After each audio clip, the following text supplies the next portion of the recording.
Hi, this is Sue Jackson of the Book by Book blog, and I'm here with another Friday Reads. This week I have two books that I've been reading, one in print and one on audio, two excellent novels, and I think one of them is probably one that not many people know about. So, in print, I am reading The People in the Trees by Hanya Yanagihara. Now, most people know her for her book, A Little Life. That one was a bestseller. This was her first book. And I get the idea that not many people have read this one or even heard about it because I don't hear about it very often. So where I got it was my mom. She read this, and it was about the time that A Little Life came out. We went to Booktopia, the annual event we go to in Vermont every year, and everyone was talking about A Little Life, and she picked up this one by the same author, I think. Anyway, this was a 2013 release, her very first novel, and to this day, my mom says it's her favorite book. Now, she and a couple of other people who I know who've read it warned me that it is dark and disturbing in some places, which seems to kind of be a specialty of the author, but I haven't gotten to any of that yet. So this is a book within a book. Most of the book is the memoir of Dr. Norton Perina, who is writing his memoir from prison. He's a world-renowned Nobel Prize winning doctor. So most of the book is from in his own words, fictionally, of course. But there's a preface to the memoir at the beginning of the book written by a very close friend of his that pretty much outlines the story.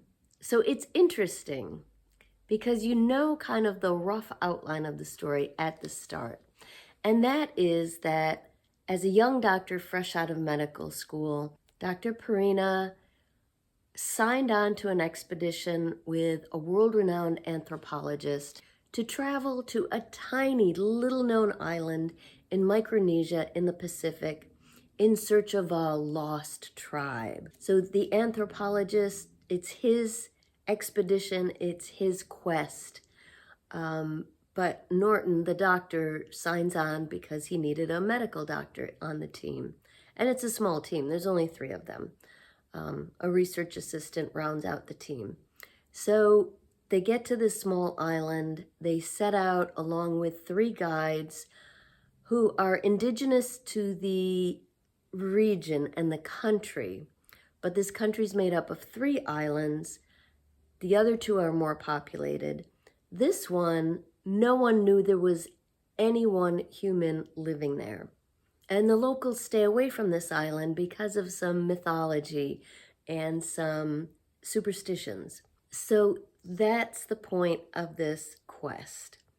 And you know right from the beginning, they do find this tribe of lost people, and there's something remarkable about them. And again, this is right in the preface, that they don't age physically.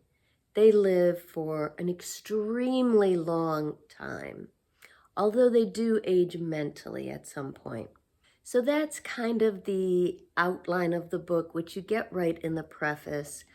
You also know that things go very wrong. First of all, the doctor's in prison writing this memoir, but also you know what happens when human beings discover some purported fountain of youth.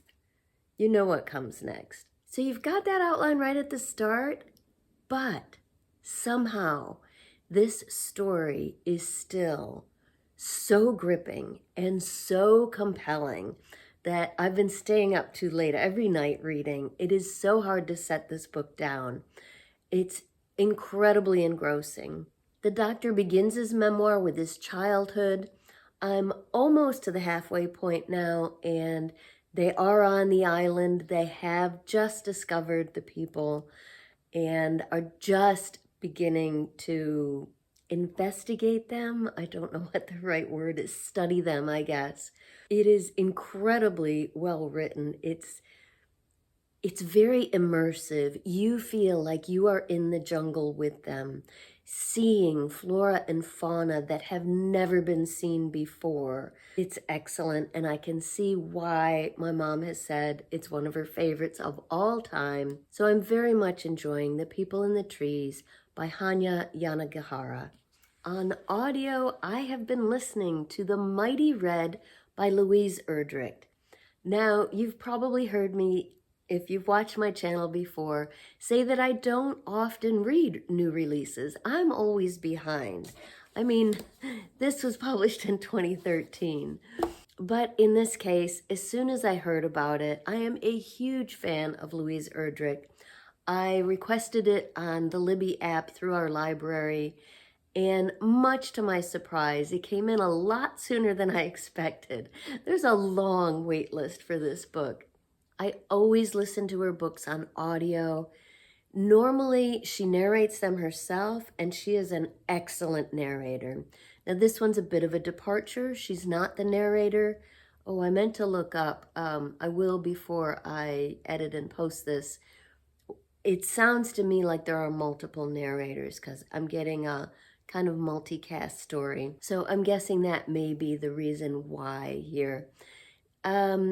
There's not one single person that the story revolves around, as with The Sentence, which was one of my favorites. But this is more about a community, a small farming community in North Dakota that is focused on farming sugar beets and potatoes. So some of the main characters who've been introduced so far. Crystal is a mom who drives a truck for some of the sugar beet farms. So she hauls the beets away from the farms and delivers them to the distributor. Crystal's daughter, Kismet Poe, is in high school, kind of trying to figure out who she is. She went through a goth phase. And there's a boy in school named Gary who has asked her to marry her. This is one of the opening scenes right at the beginning. Kismet's kind of been seeing him, but she doesn't know about marrying him. They're in high school still. But Gary is head over heels in love with her. There's another boy in town in love with her. His name is Hugo. He's incredibly intelligent, and so is Kismet. And Hugo's being homeschooled, so the other kids kind of think of him as a weirdo. But he is really smart, and Kismet gets along well with him. She likes him too. So she's got this going on in her life. Gary's family owns 2 sugar beet farms that he is set to inherit. Though he hasn't really worked in the farms, he doesn't know anything about it. So that's kind of the rough setup so far. I'm not very far into it. The community is a mix of indigenous and white people. There are lots of issues here regarding the environment, climate change, also the economy. It's set in 2008. And as always, Louise Erdrich just creates this community that you feel a part of. It's another immersive book, and especially on audio. So far, I'm really enjoying The Mighty Red by Louise Erdrich. And as you can probably tell, I'm still on the couch. Even just sitting up to do this video is a lot for me, so I'm gonna go lie down again. Still not doing very well. We don't have any Christmas decorations up, except our wreaths. My husband brought those home, so I asked him to pull up the boxes from the basement. They're still sitting in our hallway over here. I did pull out this token Santa just for a little bit of holiday cheer in my video. But yeah, hoping to feel better soon so we can start decorating and get things in shape for the holidays. I hope you're having a good week, and I would love to know what you're reading. Please let me know in the comments down below.